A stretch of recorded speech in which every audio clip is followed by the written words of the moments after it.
Hi everyone, welcome back to my channel. Like the title said, today we are going to try to jumpstart my dead DB9 2005. So this is the warehouse slash storage space that I store my 2005 Aston Martin DB9. The car has been sitting in the storage for about 8 months straight now. With Chicago weather, it's just rarely have any, suitable time throughout the year to drive a low to the ground GT car at all. I mean, definitely have no excuse of, having the car sitting around and not driving it. I think it's a shame. But today we're gonna try to get the car started, because last time I came here, try to start a vehicle, as you can see, it's completely dead. Doesn't even have any alarm lights on. Barely can see the gear shifting buttons on. Just everything's dead. No interior lighting, nothing. The battery positioned behind the passenger seat, under the cover of the seat. You have to physically pull it up, and there's this aluminum cover above the battery case, and there's just enough space for a hole for you to see a yellow button down there. So how to resolve that is you have to physically press down and hold the yellow button, for a couple seconds, and I can hear the car, the electricity kind of going through and reset a couple things as I'm sitting there. So what happened is, if the car sits not moving for an extended period of time, when the voltage drop low, the car will automatically cut down the battery supply to reserve certain amount of power in the battery. But the key is you have to reset the whole battery before you jump the car, otherwise there won't be no electricity going to the battery. It won't have any charge. Doesn't matter what kind of car you connect the Aston to. Pop open the hood. Okay, and now let's try to connect the car to the donor vehicle for electricity. And what you're going to look for is the plus sign. And with the plus sign, almost look like a red cross. That's where you have the positive terminal to the battery. And then, according to the dealer, the one in Glenview, it asked me to connect to where the alternator is for the negative terminal. Nowadays, with modern cars, like you get, for example, like my M3, you have the positive and negative terminal marked and labeled. Aston Martin, in early years, model years, it's just not as easy to find as you thought it might be. So I'm gonna jump into the Rover, turn off the car so I don't shock myself. So with Range Rover, pretty straightforward.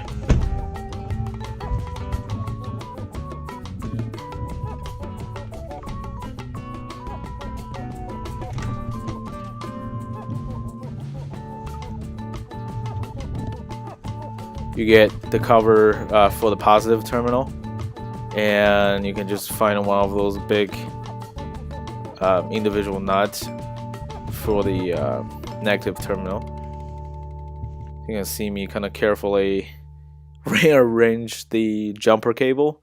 So for some reason, I'm just scared of getting electrical shock while jumping the car.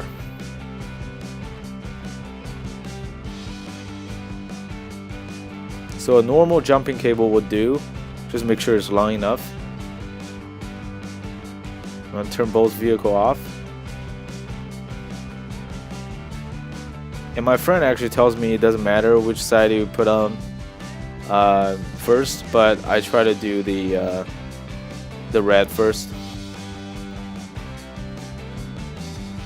It really doesn't matter, I guess. But correct me if I'm wrong. So now make sure you don't touch any side of the clamp, and try to clamp it on. With early model year Aston Martin DB9, it's kind of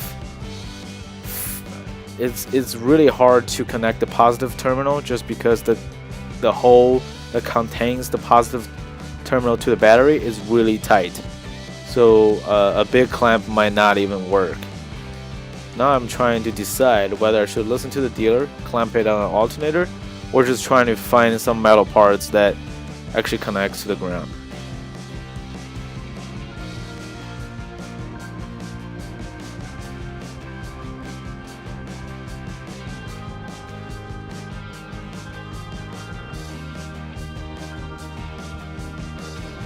And of course, the cloud come and go. I forgot to turn on the warehouse interior lights, so I couldn't see anything. I'm just waiting for the cloud to pass by so I can have enough sunlight to shine on the component, so I can do a one-time quick clamp onto the alternator without somehow explodes the V12 while trying to jump start it. It got really dark. So I did it anyway. And then now what you want to do is you want to go back into the rangeover, making sure the cord are clamped securely. See, it's on the alternator. Making sure nothing is loose or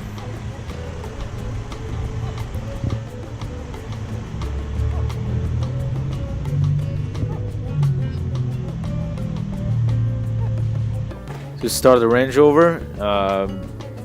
Give it a couple push on the gas pedal,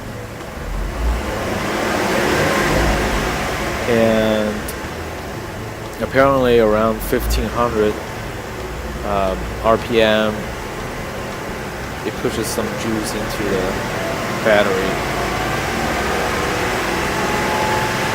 So that's what I did. Start the car, rev it a little bit, give it more power getting to the Aston battery because it was super dead. And I actually had the car on jumper cable for about 15 minutes and then decided to sit back into the Aston and try to start it again. Pick up my GoPro, jump back in the car. Good thing that alarm and everything comes alive.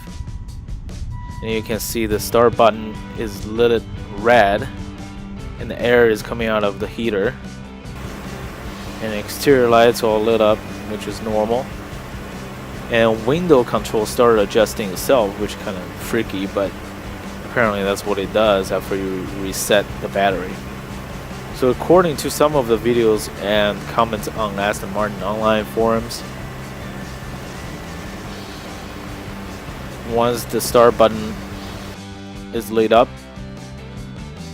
it means it has enough power to start the car, but as you can see, it doesn't work. So what I did was I locked the car back up for another 5 minutes, keep the car connected with the range.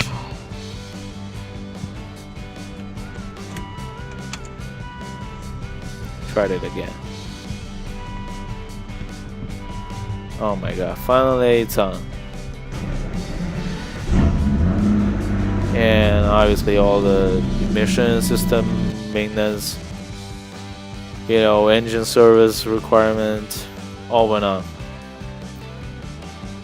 But I'm just glad finally I was able to start the vehicle.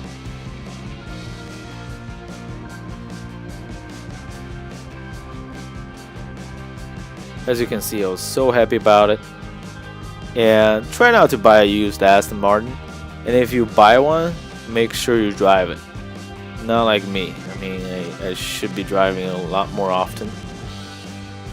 But there you go. That's how you start a V12 engine in the Aston Martin DB9. Now it's time to drive it in for its yearly maintenance.